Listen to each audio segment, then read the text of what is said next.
first one up comes from Jonathan. It's one of my favorite moments. It's when President Trump, jumped behind the counter at McDonald's and started whipping up some French fries. And honestly, folks, this was the moment for me where I knew he was going to win because he looked very relatable. Dan, I'm going to let you take this one first. This was the big tell-all moment for me.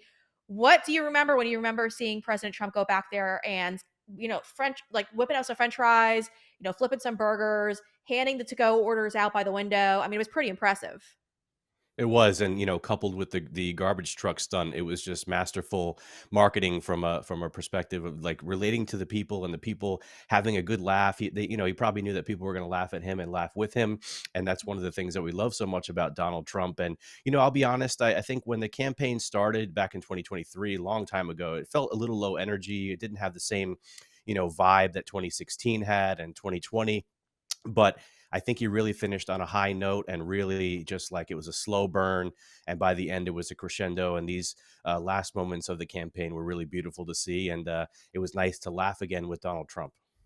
Yeah, it was. And Adam, I want to get your reaction to this one because this comes from Cat Turd, actually. He dropped this picture in our tweet thread. And it's impressive because this is when Elon Musk was so thrilled to join on board President Trump and kind of give his endorsement and poured millions and millions of dollars into his campaign. Obviously, Cat Turd was there and present for this, but this is his butler. This is right after President Trump was almost assassinated. And that's why Elon Musk is thrilled. Your thoughts?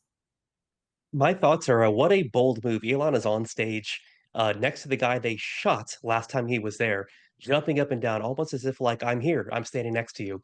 And I think these people have so much to lose for them to be there on that stage saying, "I'm willing to risk my life and my liberty and my freedom for yours as well." I mean, that picture encapsulates this. It's the energy that he exudes. It's the energy that he brings, that he imparts upon people. It's a beautiful photo. I know. I love it. I love it. And I don't think it was photoshopped either, so I think it's a really good one. No, super Uh, real. super real, super real. Yeah, I think so. Dan, I'm gonna get your reaction because Tony Moonlander sent this soundbite in, and it's a great one. Let's take a listen. Initiative relative to what we can do with more border patrol and more asylum officers. President Trump? I really don't know what he said at the end of that sentence. I don't think he knows what he said either. Look. And then that was the end of Joe Biden's presidential run. America finally saw, which I don't understand how it took this long, that that man was incapable of leading a second term, probably shouldn't have gotten one in the first place. We don't think he actually earned it. But Dan, your reaction to the big debate night where Joe Biden's political career ended? Yeah, well, if we would go back to the 2015, 16 run when he was debating the Republicans first, and Trump was just no holds barred, just going after people, making fun of Rand Paul's looks and, how short Marco Rubio is. That's the Trump that we fell in love with. But as much as many of us would have wanted him to see him take a similar attack against Joe Biden, I do think that in the end it paid off, that he was pretty relaxed and he let Biden expose himself because, of course, we saw immediately after all that went down. I mean, Biden got yanked off stage immediately. But, Trump did take the opportunity to kind of just dismiss him as totally incoherent, which many of us have done a long time ago. And America got to see that. And Trump didn't necessarily even attack him in that moment. It was a very objective statement. I have no idea what he said right there. And I don't think he does either. True. So I think it was a just brilliant strategy. And of course, that debate will go down in infamy, especially for the Democrats.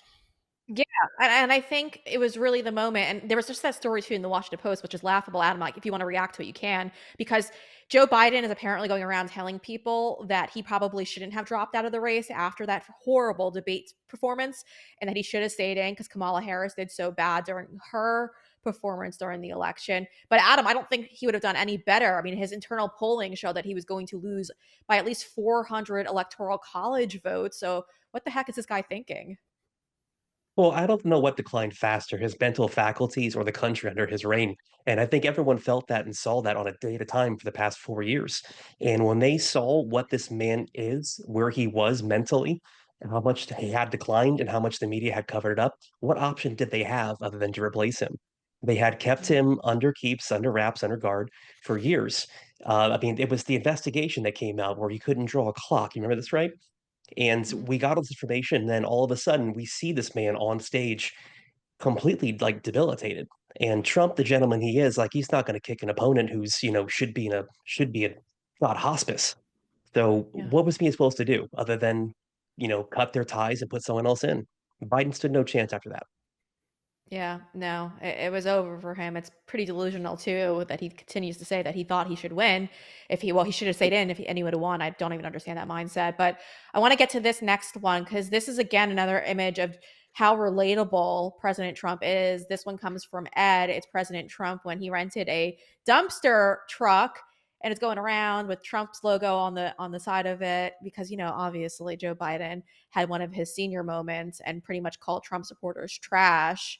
Your reaction to this one, Dan, because it was pretty amazing. It was great. I feel like we memed that one into reality because everyone was on X saying Trump just has to get in a garbage truck. It's just logical. That's what's going to happen next. And sure enough, he did. And, we joke about we memed the president into the White House in 2016. Well, we're memeing our own reality with this man. And in many ways, he responds. And of course, it's amazing that Biden could have this moment that was just so reflective of the Hillary Clinton deplorables comment moment 8 years ago. It's like these people were destined to lose. They're evil. God is on our side. And they exposed themselves for the country to see. And it was just enough for us to get across the finish line.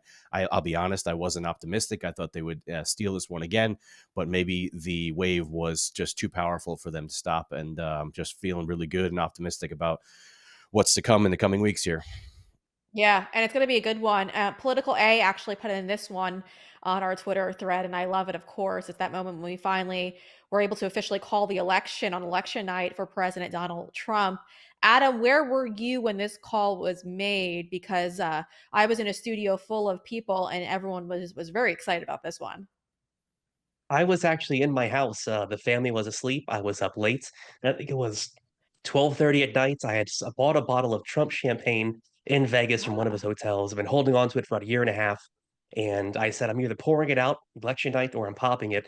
Well, thank God I got to pop it. So 12:30 at night, I popped the champagne, and it's actually a video on my Twitter. It's a pinned tweet. And my first thought was, these people are in trouble. These people are actually in trouble. I didn't know if they would let him win, let him see office, but I mean, they shot him, you know? So to see him win this in that moment was, I don't know, it felt like things are going to be healed, things are going to get better. Yeah, it's Yeah, so I'll crazy I'll that. second that. Oh, Yeah. sorry. I have to say it's so funny because I was also at home.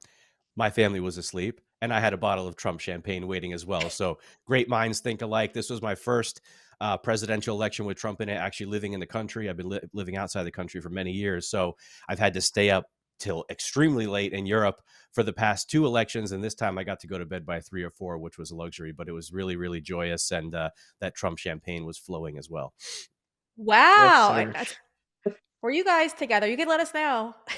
We won't judge. Yeah, All 4 right, I years, we'll will. make it a thing. Yeah. I love it. I love it. Okay, I want to go to the last one because I thought this one was pretty interesting. This one coming from John saying, "Oh well, this one's funny." Okay, it's Joe Biden throwing on a MAGA hat, and this one's one of my favorite moments too because this is when the internal feud was going on, according to reports that Kamala Harris and Joe Biden weren't getting along, and I assume at this point that he did vote for President Trump. But this moment, I had it. I don't know about you guys. And Dan, you could start first, but I had to actually check to make sure this wasn't photoshopped, and then there was a video on top of it. It's hard to believe that this man really put a Trump hat on his head. Dan, go first. Well, I think there are a couple of different possibilities as to why this happened, just speculating. But A, maybe he was trolling Kamala Harris, and that would be brilliant. I mean, just hilarious signaling like, hey, you're going to lose. You kicked me out. Now I'm going to make sure you go down. Or his brain is literally melting down and he just had no idea what he was doing and thought it was funny and ran with the moment. Either way, I mean, it was just crazy to see. It's like the simulation was glitching hard in that moment, and it was just fun, really. I love to brag about my cell phone provider because, well, they are a conservative company that supports the same things that I support, and I'm using the same great service I was using previously with my former provider because I'm literally using those same towers, but I'm saving a lot of money in the process of doing just that. It's all with Patriot Mobile. I got to tell you all about it, folks. Patriot Mobile. So when you head over to Patriot Mobile right now, take a look around because you're going to notice that these prices are extremely low. They're actually probably lower than what you're paying right now. And when you use promo code BREE, that's promo code BRE, they're going to waive that activation fee for you. But man, oh man, are you going to save a ton of money. And the best part about Patriot Mobile that I love the most is that they believe in the same causes that you and I believe in, and they constantly are donating to just that. This is a conservative company that believes in conservative American causes. And guess what? They're incredibly inexpensive and they support us. So head over to patriotmobile.com, use promo code BRE, that's promo code BRE. That's going to lock in those additional savings. Again, folks, check them out. You might save a lot of money and not even realize that it's the same exact towers that you're currently using on your cell phone service. So again, folks, it's patriotmobile.com and use code BRE.